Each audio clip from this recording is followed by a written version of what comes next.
We're here, we're queer, and we will continue to change the world. Welcome to Queer Changemakers. I'm your host, Justin Mezikin, pronouns he, him, and each episode will share stories of LGBTQ plus individuals who are taking action to make a difference in our communities and beyond. Welcome to part 2 of our conversation with Robert Michael Vanzant, who has been part of the LGBTQ community here in Washington, D.C. since 1974. This is what I've learned mostly. I have learned how to be grateful. Hallelujah.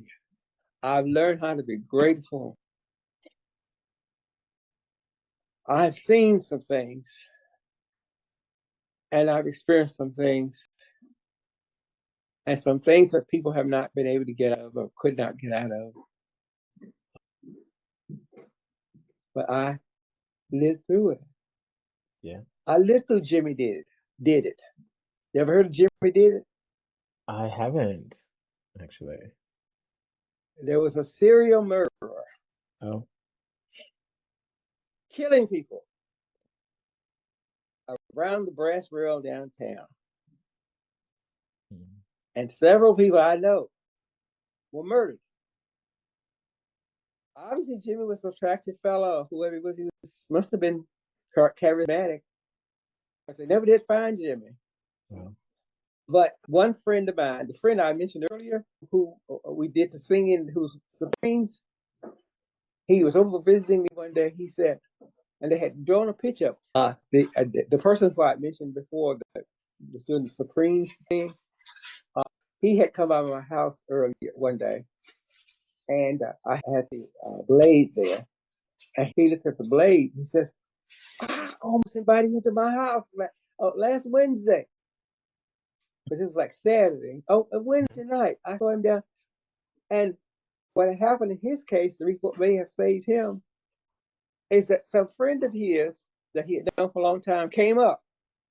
Yeah. And they started talking. And he did not go the way of Jimmy. And he probably would not have been in the hospital because he would have been dead before then. But I was down that brass rail too.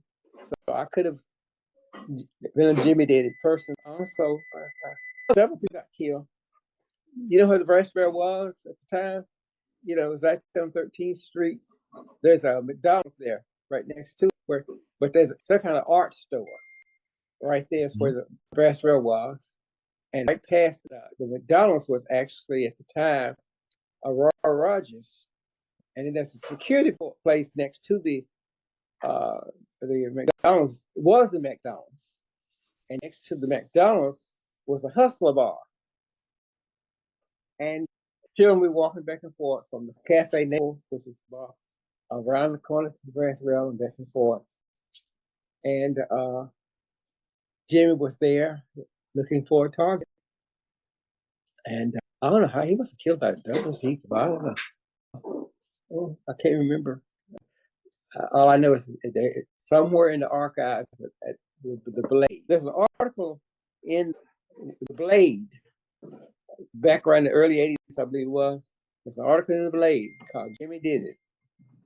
And the reason why they called Jimmy Did It is because one person, as he was being killed, they stuffed his penis in his mouth. Jimmy did. Wow. And they pulled the penis out of his mouth and that Jimmy did it before he died.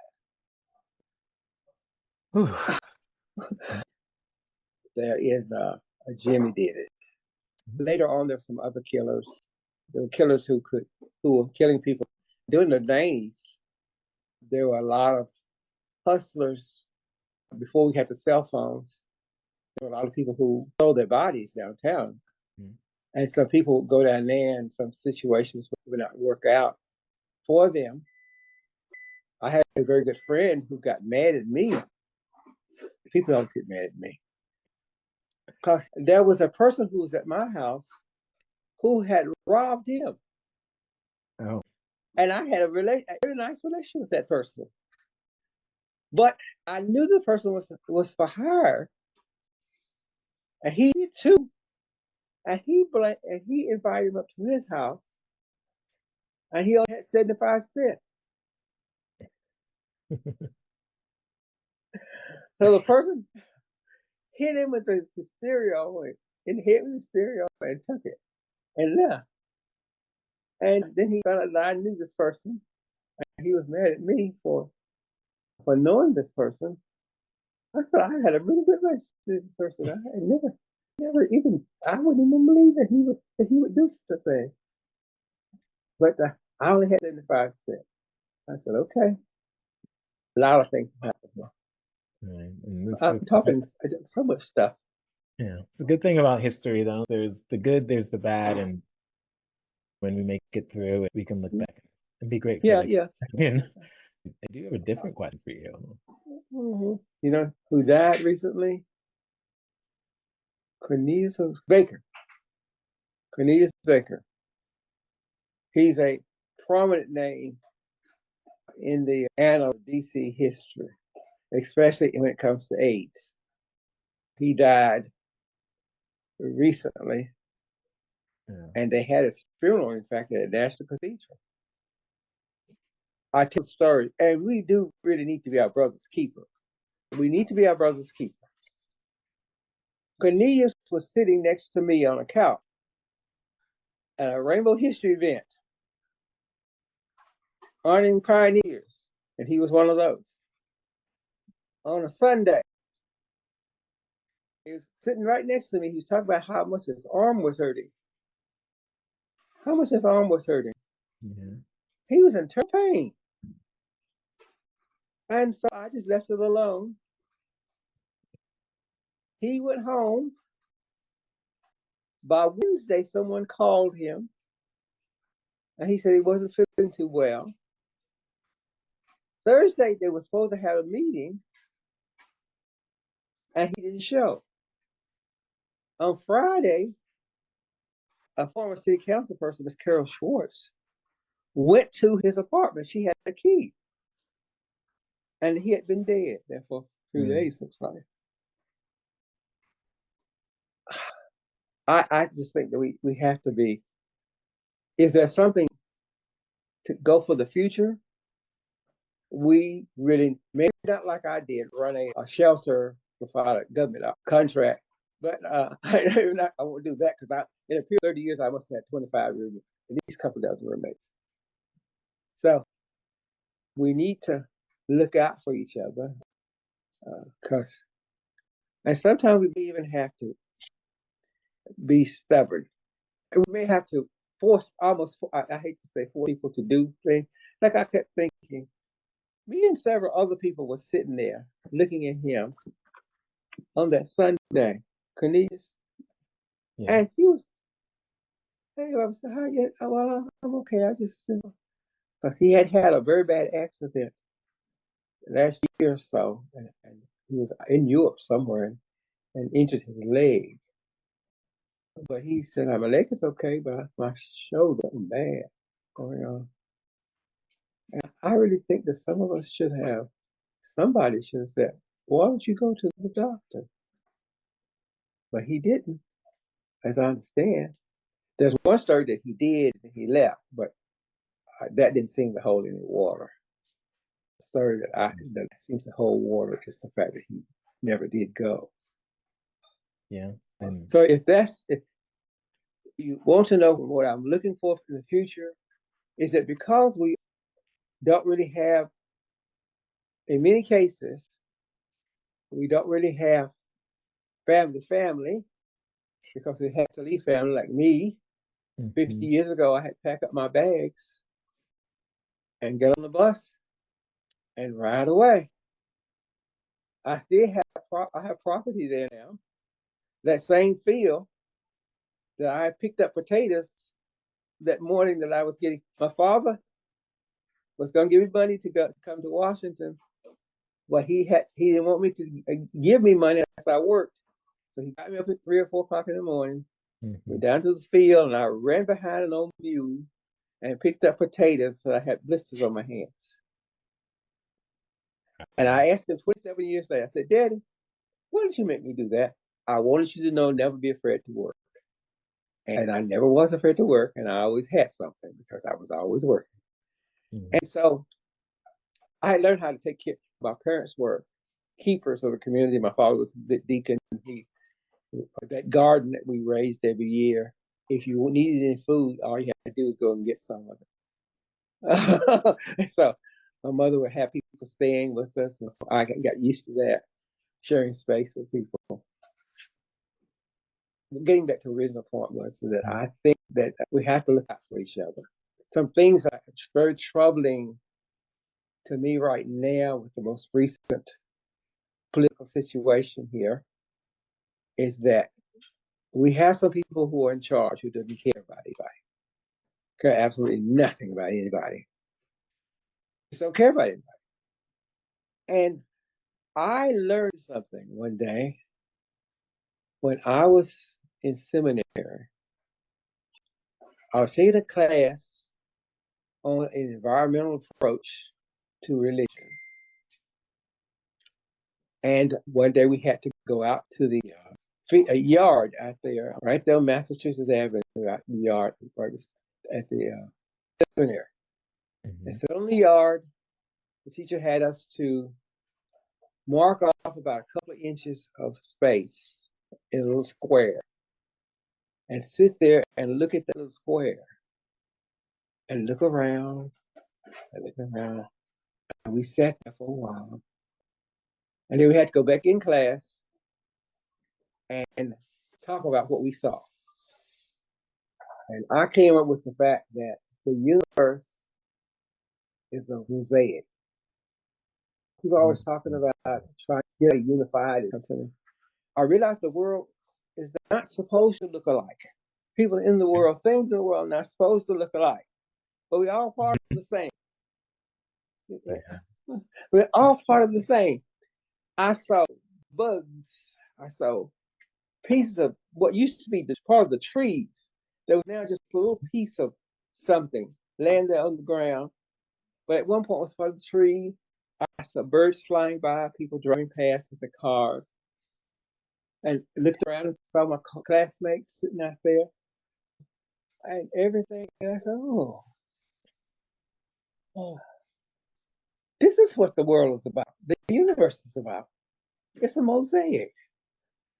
And if that's anything that I could do to further, is to continue to remind us that we all are part of the main, that we all part of the same thing, and that none of us are greater than the other. There is an effort always to try to get everybody to become the same. And if you don't look like everybody else, then you must be different or something wrong with you.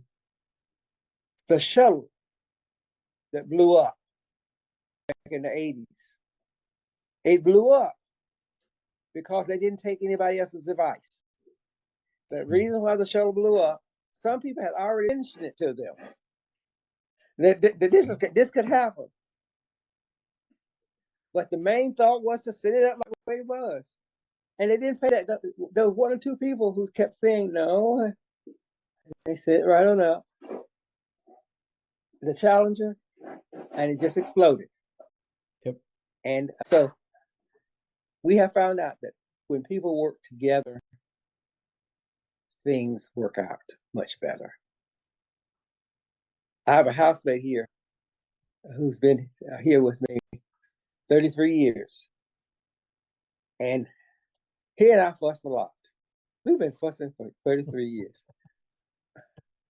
Because he's younger than I am, quite a bit younger than I am. And he sees the world differently than I do. Mm-hmm. And he's Washingtonian. He grew up here in Washington. And I grew up in the rural South. So we don't even see the world the same way. And so we fuss a lot.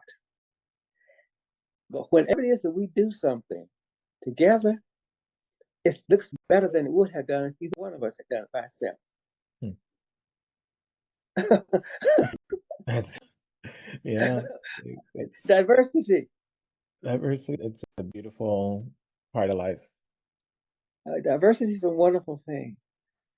And that's the way the world, the universe was put together. Hmm. As I talked to astronomers, they recently found another planet that's bigger than the Earth, and that it has some gases and stuff going on the planet that can only be formed if it had something living on Hmm. it. It can only be formed. The gas comes from, and it itself allows for living. You know, uh, Okay. so something is on a big old planet that's like the Earth. It has terrain and everything, and you can walk on it. That has something other than human beings living on it, other than Homo sapiens living on it. There's been an issue here over the years, and I've been doing what I can do since I became a member of the Rainbow History Project. I've been doing what I can do to bring together the blacks and whites. Although several black people have been named pioneers, most black people still have no involvement with uh, Rainbow History Project. So I've been actually the ambassador for black people, and I have gotten a lot of black people, including the one person who called me, to give stuff. So some of my friends are giving up stuff that they had, because if they were to die, Hmm. when they pass away, their family, that stuff would not be worth anything when their family comes. Hmm. Would not Yeah. be worth anything when their family comes. They throw it away. It would be the only thing left. I found an invitation to a party at I believe it was Tracks or somewhere. No, it was Tracks. It was Bachelor's Meal. Oh, yeah. You ever Yeah. heard Bachelor's Meal before? I Yeah. have. It was an invitation to a party. It was a fundraiser for AIDS at Bachelor's Meal. And it was uh, Miss Blackwell. It was Adrian Blackwell.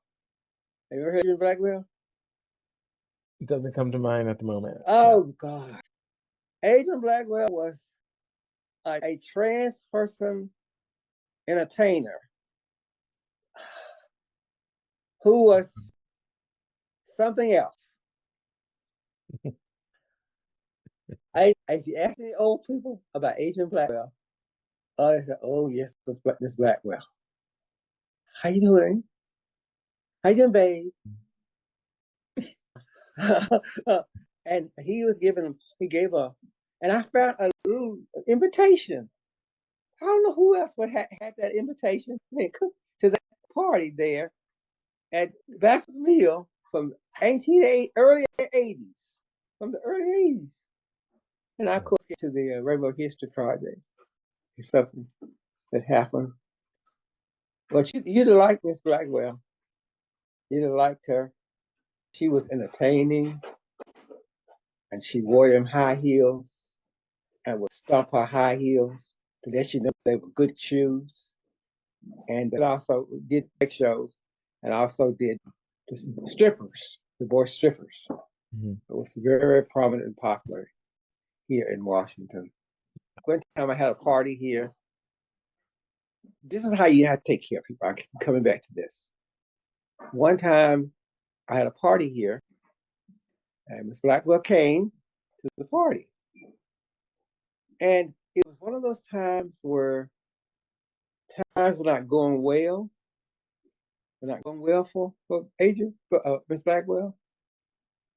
And I don't know whether or not they had a place to stay.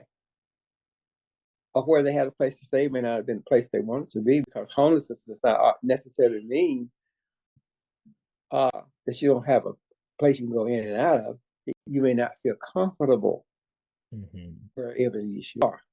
I had a person who almost died on my back porch because he had stayed with me before, and I started kept trying to put him out and everything. and because I wanted him to grow up, but he came back and was living on my back porch, and I didn't know it. And he had AIDS, and we eventually brought him in the house and took care of him until he died. But Miss Blackwell came, getting back to Miss Blackwell. She came to the party, and everybody else left except for Miss Blackwell. And all Miss Blackwell did for 3 days was lay around and sleep and go to the living, go to the kitchen and go to the refrigerator and eat on some of the stuff that was left from the party, and just hung around. My housemate at the time said, we love Miss Blackwell, but it's time for her to go. And so he said, you're a better friend of hers. Tell her to go. And so I went to Miss Blackwell. I said, we certainly have enjoyed you being here, and we love you, but it's about time for you to go. And Miss Blackwell said, oh, thank you, baby. I'll go and wash up, and I go. And Miss Blackwell went to the bathroom and washed up, cleaned up a little bit, came back and got her stuff, and went on out the door. And I didn't see her for another year or two, because I wasn't going down to I moved over here anyway. It's hard to get from here to where the Knob Hill was. And so I was over the Knob Hill about a year or so later. And it was like where I had got things together. I really got some things together. And she came up to me and said, thank you, baby. Thank you so much. We had given 3 days, meant a whole lot. When you don't have anything else going for you at the time. He go bed, whichever bed was free. And sometimes on the couch, he would lay on the couch and put himself out on the couch. And sometimes he'd sit in a chair and sleep. He'd get up and go, and once again, go get some water, get some food out of the refrigerator because we had all that stuff left from the party. And he just stayed around. Yeah. And he came up to me, he hugged me. Right then, he hugged me. I said, yes, thank you, baby. Thank you. And those kinds of things. But maybe that's my proudest moment, when Miss Blackwell hugged me and said, thank you, baby. I mean, I think it all connects with you just showing up and being there. Just showing up and being there. And I think we need to do more of that. Some of us that's same sex, men will speak with men, or gay, what we call ourselves. Some of us have, because we don't have families and children and stuff, we think that we shouldn't have a responsibility of taking care of. I don't have no babies. But whether you have babies or not, taking care of, it's important. How old are you? I'm 38. I am 72. Okay. Just a couple years difference. You would be my grandchild. Wow. So it's important for me. It was important for me to talk to you for that. Yeah. If nothing else. Because it's important. It is. And so many stories and names and people who've helped make the DC community, at least, our LGBTQ plus community here, what it is today, right? Like if you all were doing this years ago, who knows where we'd be now? Gil Darrell and I are still in contact with each other. He was one of the people at the Harambe house. I was still in contact. He and his husband live out in California. And he and I talk with one another. He and I have been working out to help this organization in Uganda.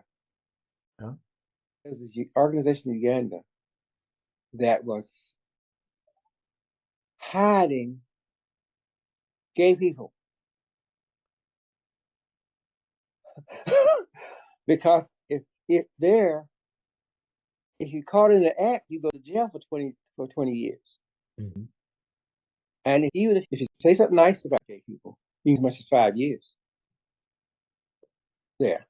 And so he himself had to leave. He's now in Kenya.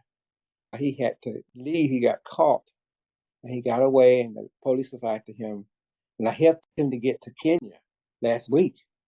Oh wow. Oh. and, Present. and, Okay. and, uh, we were this person in California, Gilgero, he and I was sending him money to buy food and stuff because people need to eat, Mhm. and people were telling on each other. He said people were telling on each other to get in good favor.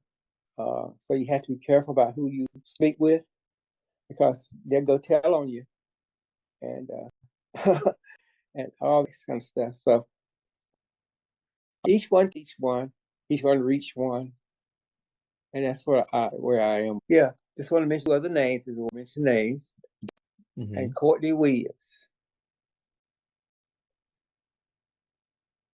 and I want to mention one other name. And I'm reluctant to put his name out there, but was the person who was the chairperson of Best Friends in DC and a Breath of the Soul, and he's also the head of the Black History Celebration Committee, Mr. Charles Chuck Hicks. Mhm. And he has given so much a secret. He was the person who back in the 70s that brought a suit against Lost and Found. He had just not identified as a gay rights stuff. He identifies as the union leader. And you can take that with whatever you want to take it with. Sounds good. When I look back, sometimes I hear the stories, uh-huh. I'm amazed because I'm like, wait, was all of this legal? What was it like? What about work and jobs and families and churches and all of the things that have gotten better? They're still not perfect, Mm-hmm. but they've gotten a lot better. And just to imagine how people have been doing the work for 50 years, Uh-huh. 30, 40, 50 years ago, it makes sense why someone would choose to be a little more discreet or choose when they want their names to be shared. And Yeah, yeah. I worked in two different positions where at one point I told you earlier I was a manager of People's Drugstore, which is now CVS, Mhm. and people would be sending me employees to work, and the people who worked in the offices, the personnel offices, would call me and tell me who they're sending over to me, and sometimes they would call me and tell me, "He's a faggot." Oh. And Yeah. there I'm on the phone and waiting, and there he comes in. And then I go to the rail, and there he is there. Okay. He works for me. Mhm. uh, then I worked when I was at Metro, where I retired from. And I worked for Metro where I retired from. People would call me, and we have conversations out people out in the field, and they'd be saying, "You know, so and so, they came over here trying to get a job. We don't want to have that kind of stuff over here." They were talking about gay people, Mhm. and they were telling me that, and they didn't know. Oh. Now, some people say I should challenge them, but I think that I don't know whether or not it would done me any good or anybody any good for me to do that. With the person themselves, when I'm around them, I was, of course, very charitable and nice stuff, and I honored them for who they were. What's that? Nice. That's a Oh, good motto. uh-huh. Okay. Well, I've got some ending questions. I feel like there's so many stories we could go on over, which I wouldn't mind parts of that, just hearing Uh-huh. about what's been going on and what has happened, because it's inspiring, especially as we move in this new 2025, new political realities. Hearing some of the stories of how we've already been overcoming the odds, Mm-hmm. already fighting against people who are not for us. It's definitely a timely message for me and an inspiration. It's causing that. It may end up being the bishop, Marianne, who Hmm. at the National Cathedral. Yeah.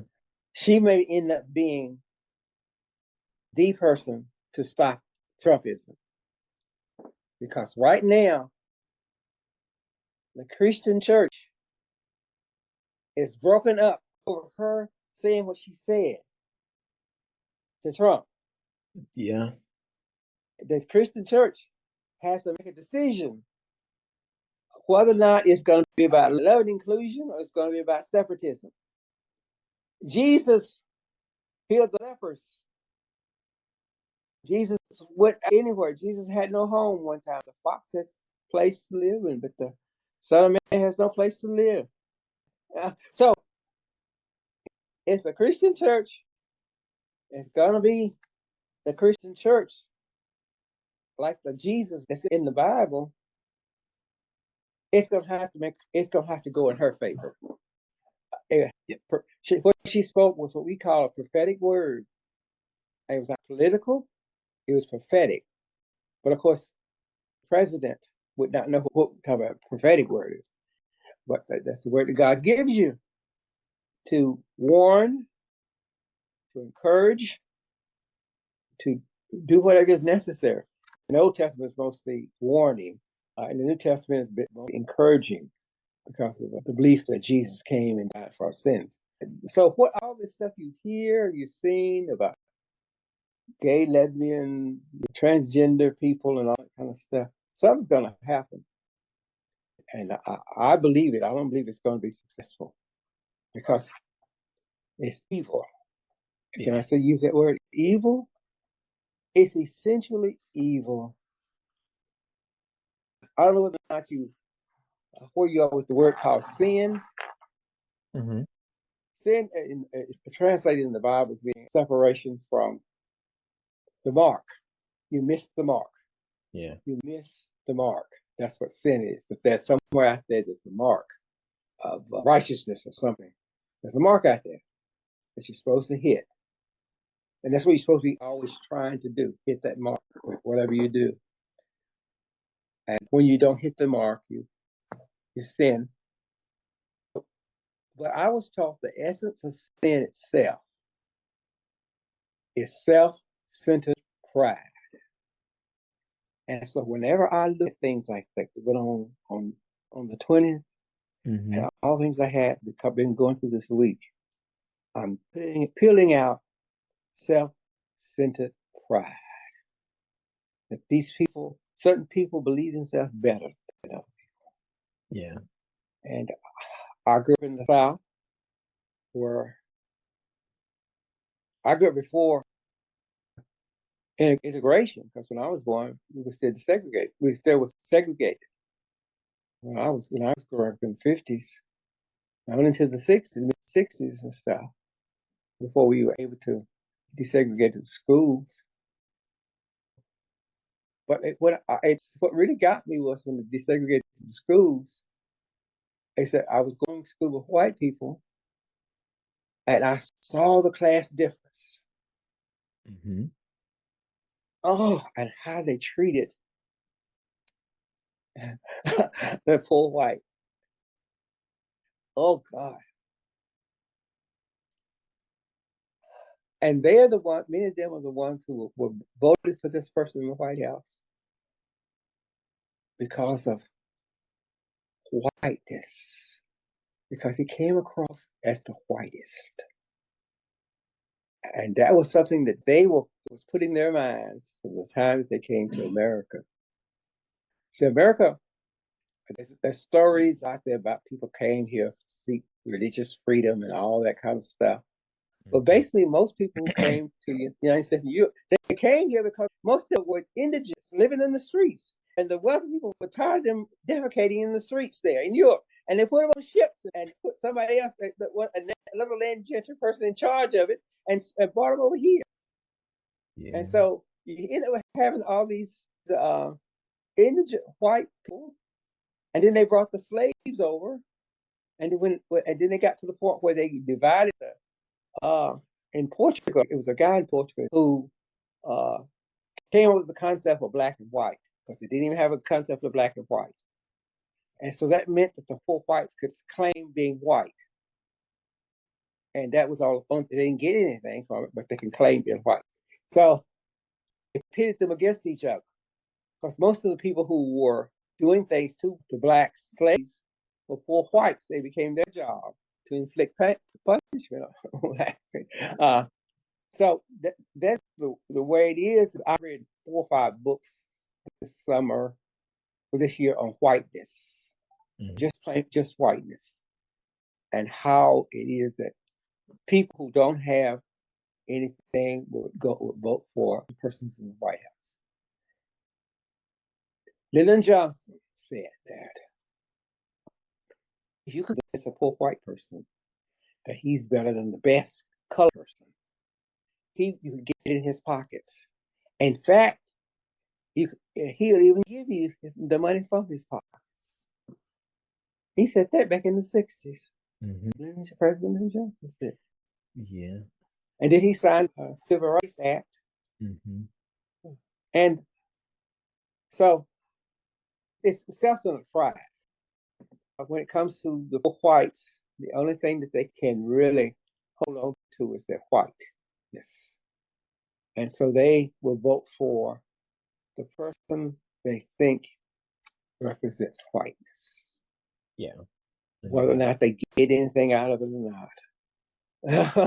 They think that everybody else is taking what they're supposed to have.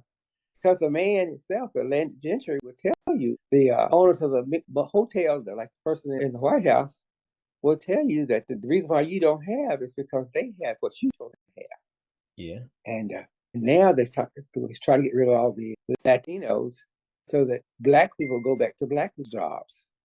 Now they're even trying to get rid of scholarships and stuff, especially those to black universities like Howard, Tennessee State there in Tennessee State there in Nashville has been waiting for money for a while, and they won't release the money. I need to put that out there. The Tennessee State and Nashville, and they won't release the money because they don't want to get educated.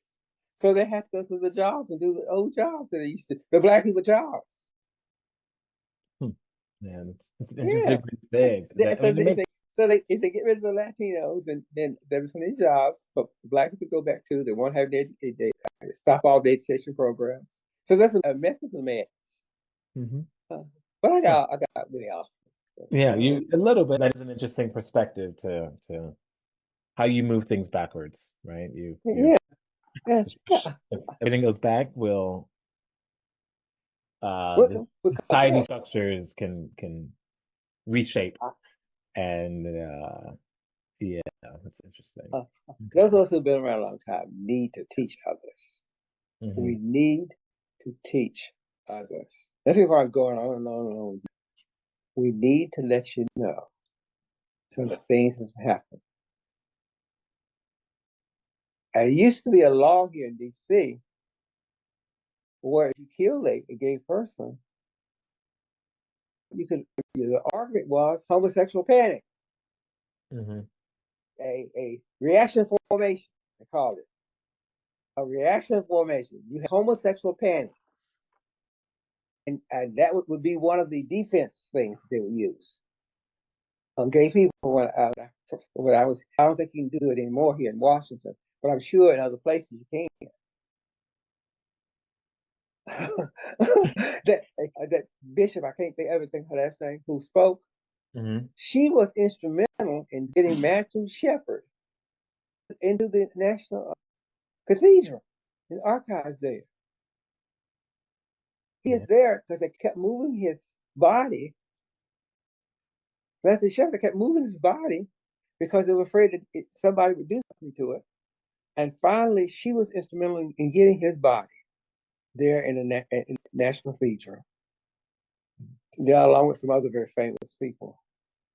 I think there's a lot going on, and there are people who continue to stand up and speak out and teach, and that's something that definitely gives me hope as we move forward and just keep living life, because that's what we get to do. So in winding down, I want to go through a couple quick questions. So you mentioned pride, this self-centered pride, but a very different question. When you think of our gay pride, right? When you think about Black pride, when you think about all of how we have how we see this idea of pride. Since World Pride's going to be here in a couple months in DC, Well, what do you think of when you think of that word or that experience? well, that's a good thing to love yourself and to consider yourself as equal to anybody else. Mm. The other thing is when you start trying to assert yourself above other people. Now we have to remember that Black Pride was started as an AIDS fundraiser and has gotten away from that now. But you have to always remember, every time I'm asked about it, I say you have to remember it was founded because we had a pandemic. And the money, and once again, the money that was used to start the group, to support the group, or was AIDS money. Mm. The publicity was done by Jim Graham at Whitman Walker, and Best Friends of DC gave loan the money to have the prize, to get the vendors and everything. So it came out of hardship. It came out of hardship. But I think the problem is people don't push that enough. Mm. That yes, things are the way they are now, but they have not always been. And if you don't care about it, if you go back there again, I mean, history can repeat itself Mhm. if you don't, if not aware. And last year I spoke at Black Friday, the event Black Friday, to Mhm. tell them about the history of Black Pride and stuff. And I had the documents to show and everything and stuff. So you don't get so caught up in yourself. Don't think you're so cute. Don't think you're so lovely. Remember that the way that you are, the way that things are now, that seem so much better than they were paid by people's blood and guts. There's some people who lost their life Mhm. so that we can do what we do. Yeah. People lost their lives. They got hit in the head. I remember before John Lewis died. I remember him talking about the day he was beat across his head in Selma, and he thought he was going to die.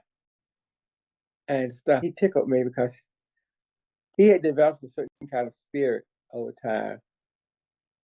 When I think about him, I think about dancing, the dancing bear, because he would just dance. Uh, Al Sharpton too was good at dancing. He'd be just dancing. But just go ahead and dance. Go ahead and party. Go ahead and all that stuff. But remember, if I'm trying to get in on what you're asking me, go ahead and party. Go ahead and dance. Love yourself. Love others. Be proud Mm. of yourself. Be proud of what's going on. But don't ever think that you did it all by yourself or that you're any better than anybody else. The world is a mosaic, and the struggle was to make sure the world would be a mosaic, that everybody in the world, in the universe, would be able to work together. And I always think that it was probably the most enlightened period a day in my life when I sat out there in that yard at Western Seminary, looking around and watching the birds fly around and the bees, looking at the trees, little pieces of stuff on the ground, little bugs on the ground, butterflies, cars, Yeah. kind of going. We stand up, my classmates were looking in. Now go back in the room and go back in the class and we talk about what you saw. Okay. So maybe that's the answer for what I want to say. I think that even when you have pride, even the gay community, the queer community is a mosaic. Mhm. We don't all look alike. We don't all think alike. Sure. We don't even like to have the same kind of sex the way we like to have. True. Yeah. Most of us men have the same. Most of us men have the same equipment, Mm-hmm. but but we don't always like to use what equipment we have the same way. Yeah. So one person asked me one time. I was telling one person, somebody's always asking me, "What am I, top or bottom or verse?" Mm-hmm. He says, "Tell them yes." He said, "That's the answer. Yes." Hey, I mean, it answers the question, and He said that. See, we get divided up over that. And Mhm. back when, of course, when I first came through the trans, because they didn't have a word for it. It was Mhm. not the trans community. It was called drag queens. And if you ask some of the trans community, they are very, very quick to point out that drag queens and trans people are not the same. But people were not allowed to be, in many cases, to be trans. It's what they did. There were a few people who were in them, they call it in them, in drag 24/7, but most people were not. Mhm.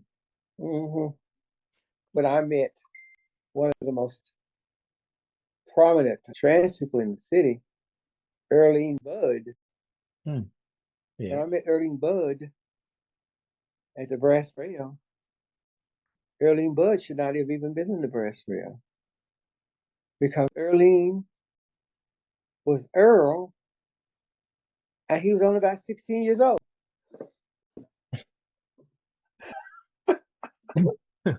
Wow. Yeah.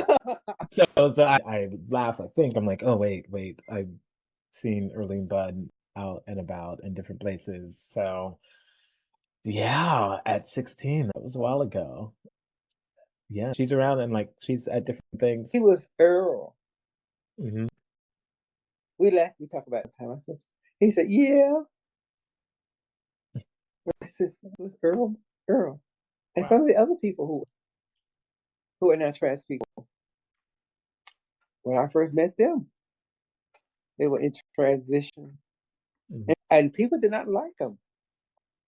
One fellow I know, he did not like, actually they're called drag queens, because he thought they're making fun of him or what he is. So people have moved on now. Still in some areas of freedom, there still is a division between trans people and gay men and women. We had Faith Temple. We had for so long we had a trans person who was our minister of music. The problem is that many people did not know that she was a trans person. They did not know that she was a trans person. I mean, they Hmm. didn't know. Yeah. And when the word got out that she was a trans person, it did present a problem because she was using the women's restroom there at New York Evidence Presbyterian Church. Hmm. Was using the women's restrooms at New York Yeah. Evidence Presbyterian Church. And some of the good saints there and gay men who had problems with going to church every Sunday, being a gay man, celebrating. They had developed a theology that God made us the way we are. And so God don't make mistakes. And so trans people are saying that God made mistakes. That had become their theology. So Mm. we're gonna have to work on this theology thing. I don't see black people being fully welcome into black church until there's a change, an upgrade Yeah.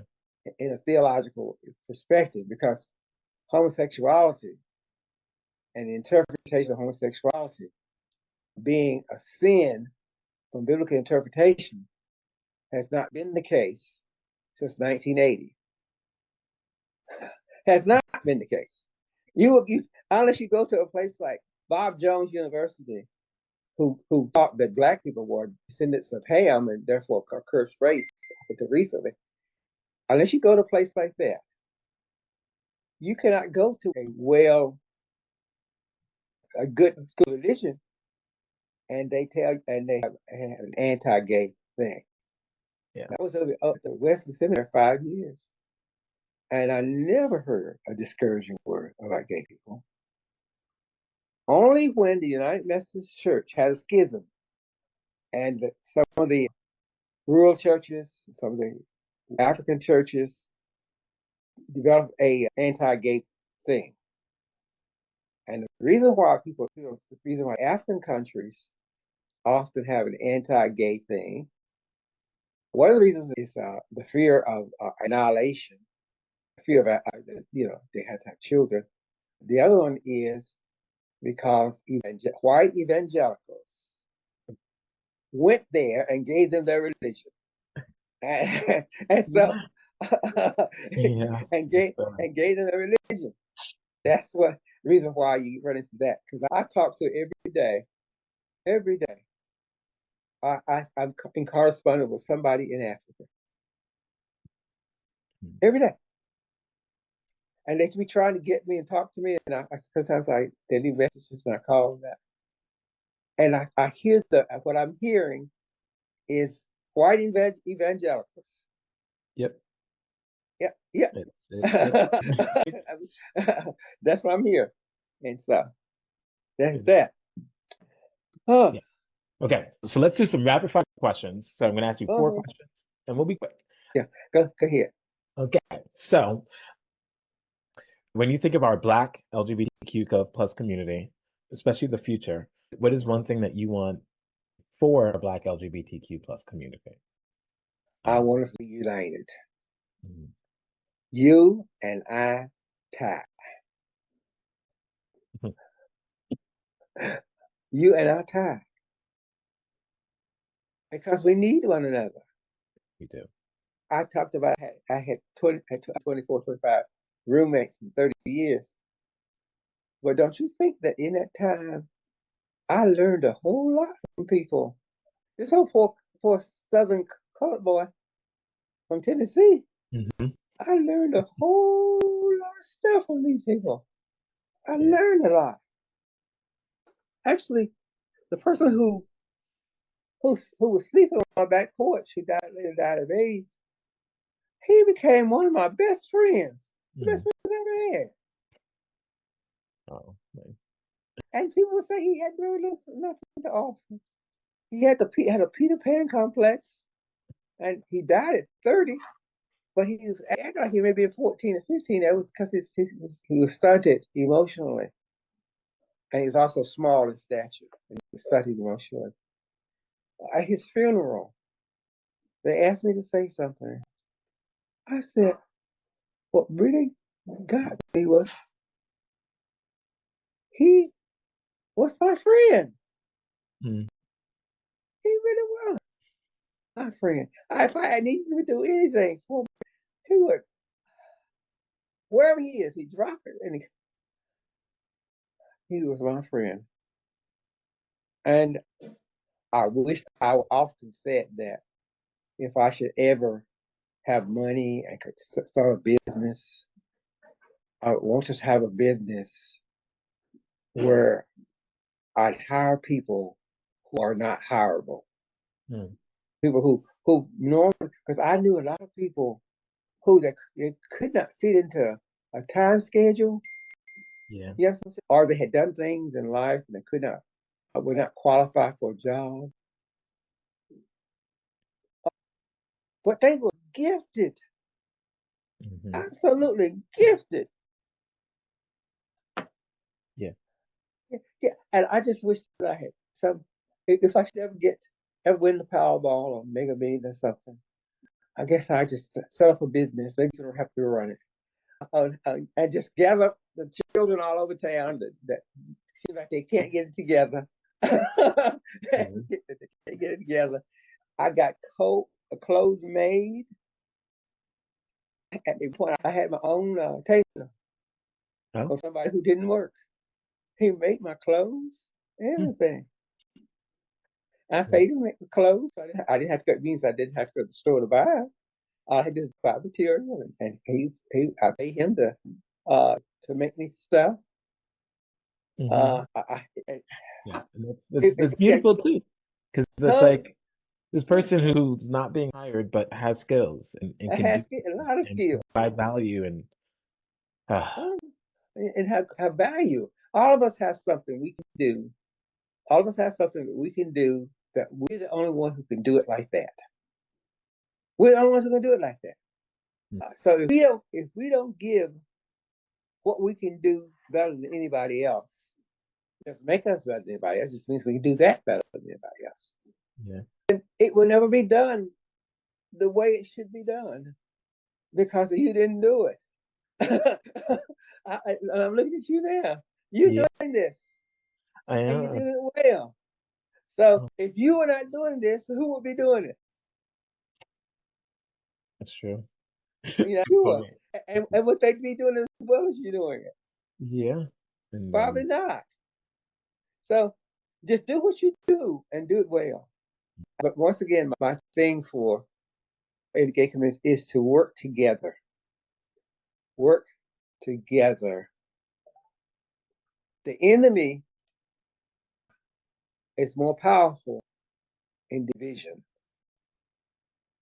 mhm, When there's unity, the enemy cannot, the enemy has problems. Just like right now, if poor whites and blacks voted in the last election the same way, the person who's in the White House right now would not be that person that's in it. The haves and the have nots. If the have nots had voted together, the haves would not be trying to run the world now. So unity, yeah, if it's any yeah. word I can use. Love that. Uh-huh. Okay, so next question: what is something that inspires you? It's not something, Mhm, it's someone. mhm, Uh, my biggest inspiration of my life was my father. um, Uh, every time I get something this way when I talk about it, he was he's a good man. Uh, he was kind and generous, and he was who he could be.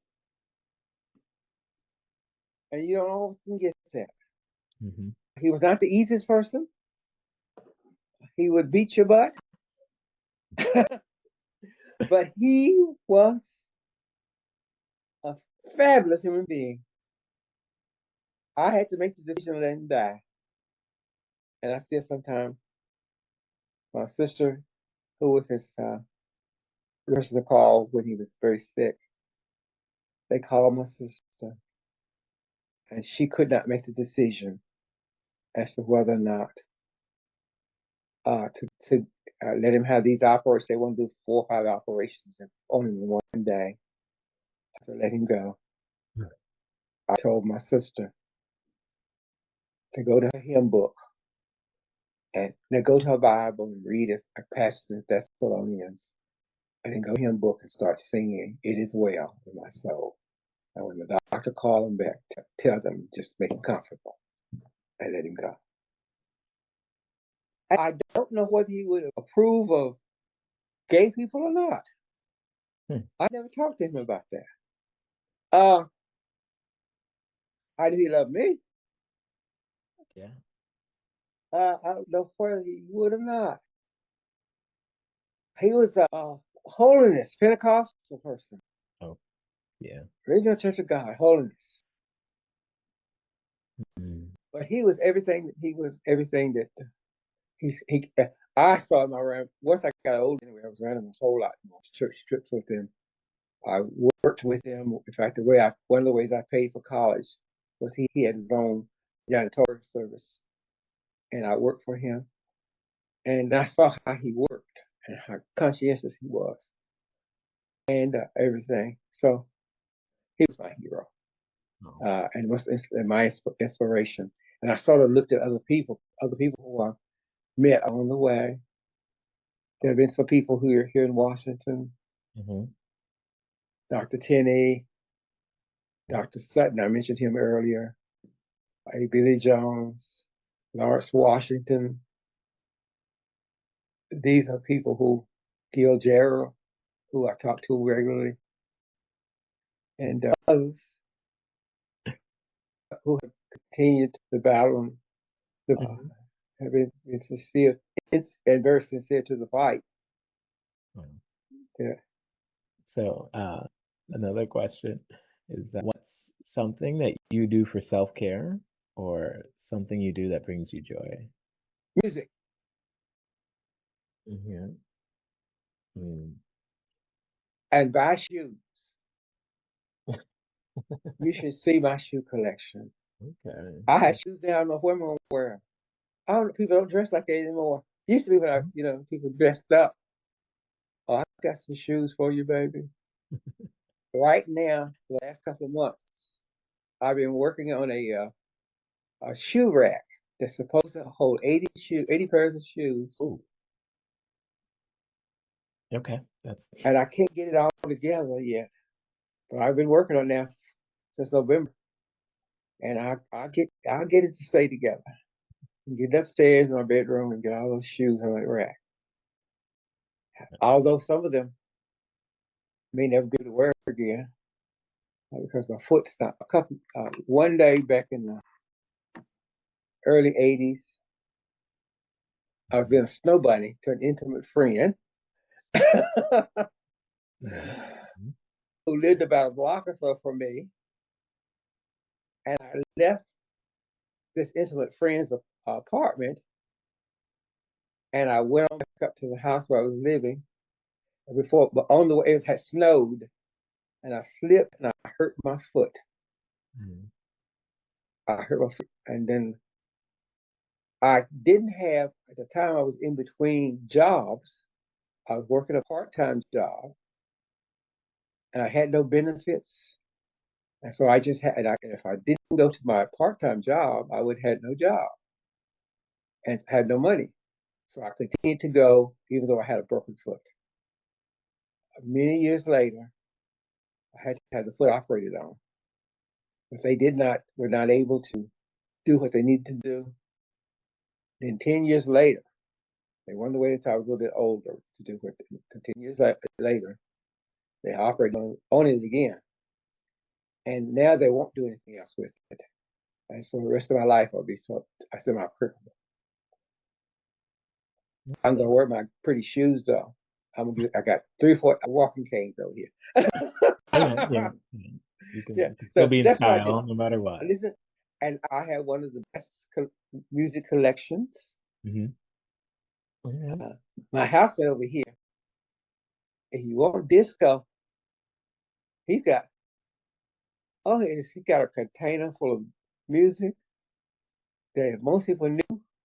He keeps saying he wants to be a DJ, so I keep encouraging him to do that. But I have, if you want to hear classic gospel, contemporary gospel, Mm-hmm. jazz, and R&B, Okay. and folk, I have it. All right. I So listen it's a hard question. This one's coming up. This is a really hard question. to. If you had to choose one artist or album Had to to be choose your one. favorite. Yeah.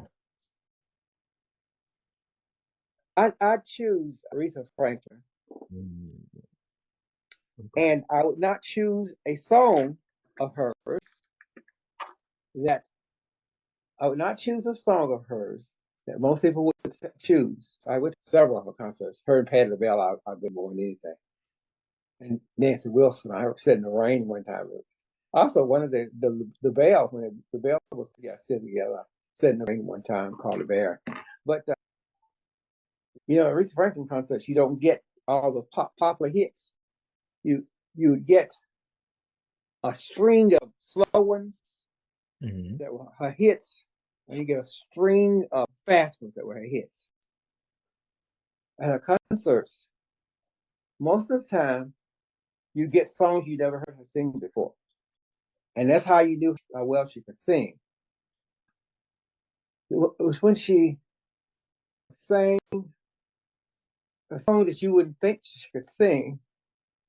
The best I've ever heard her sing was she sang the song from Les Miserables. Yeah. And if you ever get a chance, I Dreamed a Dream. Okay. She sang it before for Clinton, I believe it was. I Dream a Dream. And you hear that song, that's how you know that she can sing. She sang that song, she sat on a stool. And it wasn't Respect, and it wasn't Dr. Feelgood. She did all those two.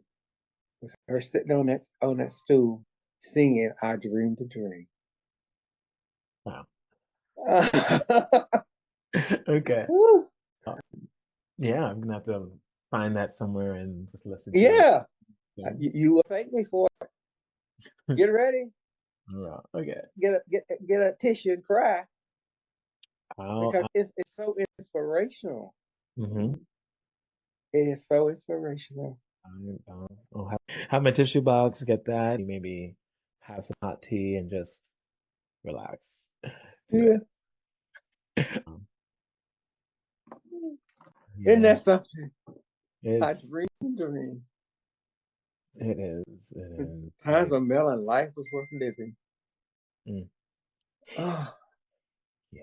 oh God. Yeah. Music is amazing. Yeah. Um, After I heard that, I got a whole collection of Aretha Franklin albums downstairs, but I don't think that song was on any of them because she only sang on special occasions, mm, and it has become my most favorite song of all. I Dream a Dream. Does that maybe what it is that you're seeing about me?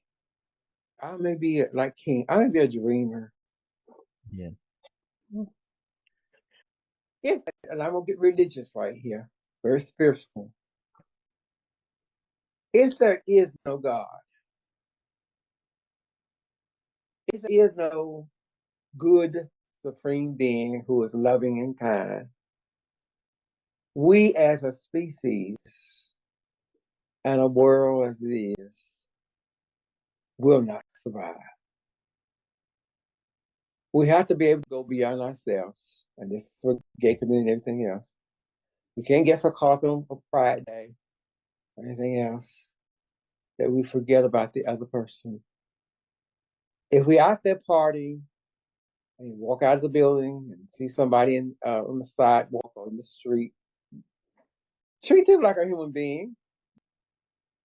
Treat them like a human being. Because that could be you. Yeah. It could be you. But by the grace and mercy, it wasn't. And that's all that the bishop of the day was asking the Hmm. president to do, was to have some grace and mercy on some people. And so that might be what it is that I'm the sum of all that I'm trying to say. Live your life and have grace and mercy on people. Unmerited favor. And you will. There's another passage of scripture.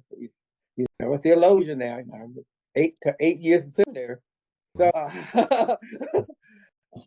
whatever you sow, that shall you also reap. Believe and receive it today. What it is you sow, that's what you're going to get. If you go out here and put up an apple tree, don't expect oranges to grow. Apples will grow in that tree if you tend to it, and only if you tend to it, because if you don't tend to it, it'll die. So, Yeah. sow good seeds, and Yeah. I'm trying not to preach. Yeah. I mean, yeah, you're a preacher, so that's what you do. Uh-huh. And what I'm so grateful for this conversation, and I thank you for sharing. because Mhm. not only are you preaching your words, but when you share your story, you show that you've been preaching with your life, which I think is the best sermon you can do. Whether it's Mhm. starting new organizations and communities, having people live in your house, supporting people, giving gifts, Easter eggs. Mhm. But can you When I imagine? look back at everything shared, your life has been a sermon and one that is inspiring. Mhm. But you know something? All of those things, I grew from it. I was, uh, yeah, I was blessed by it. As I said before, some of the people that had such terrible problems and stuff, and going to the hospitals and visiting people. One time, I went to visit a young man to take him some money, Mhm, and while I was there, he went to the bathroom on himself. mhm, He went to the bathroom on himself, and he could not clean himself. He was trying his best to get to clean himself, and so I went over and helped him get. And he looked at me, and he laughed. He said, "You're not used to doing this, are you?" He said, "You're not used to doing this, are you?" I said, "No." And so what I did was, first opportunity I had, I went and got certified as a home health care person, so that I could know how to help people the right way. Because I went to seminary because I already been teaching Sunday school when I was 10 years old. But I went to seminary because I wanted to be around people who really knew what they're doing and sit with them and sit under them and learn. And so I did. I learned a whole lot. My dissertation for a doctoral, I'm going to have it published sometime this year.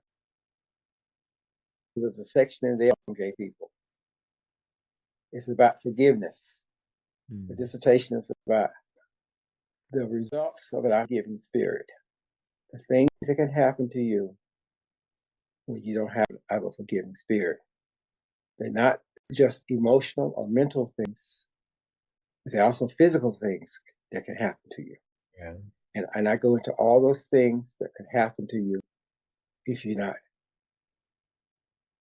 And so I'm going to have it published sometime this year. People keep telling me they keep seeing it.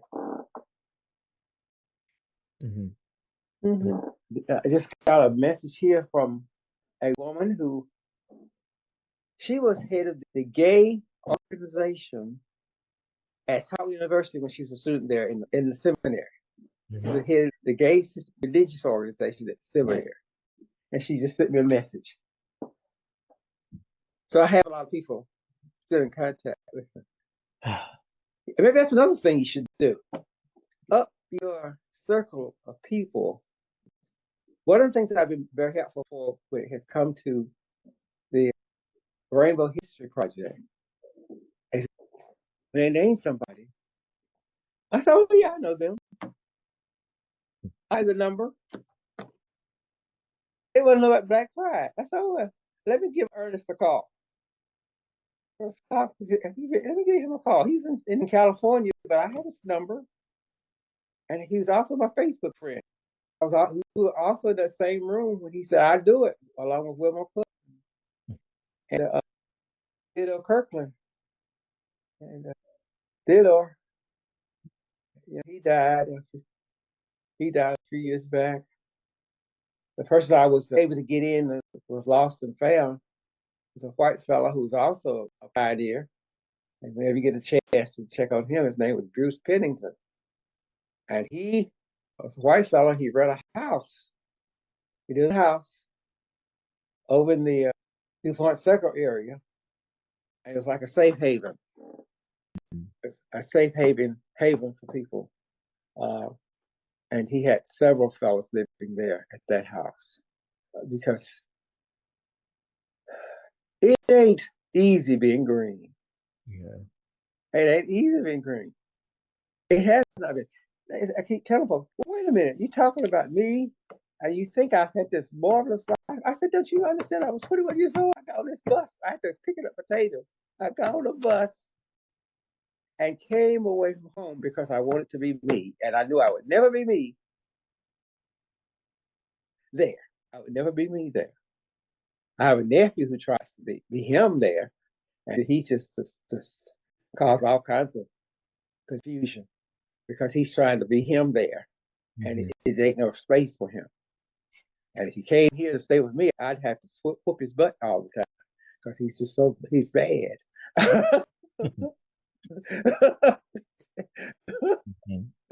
Oh, what the?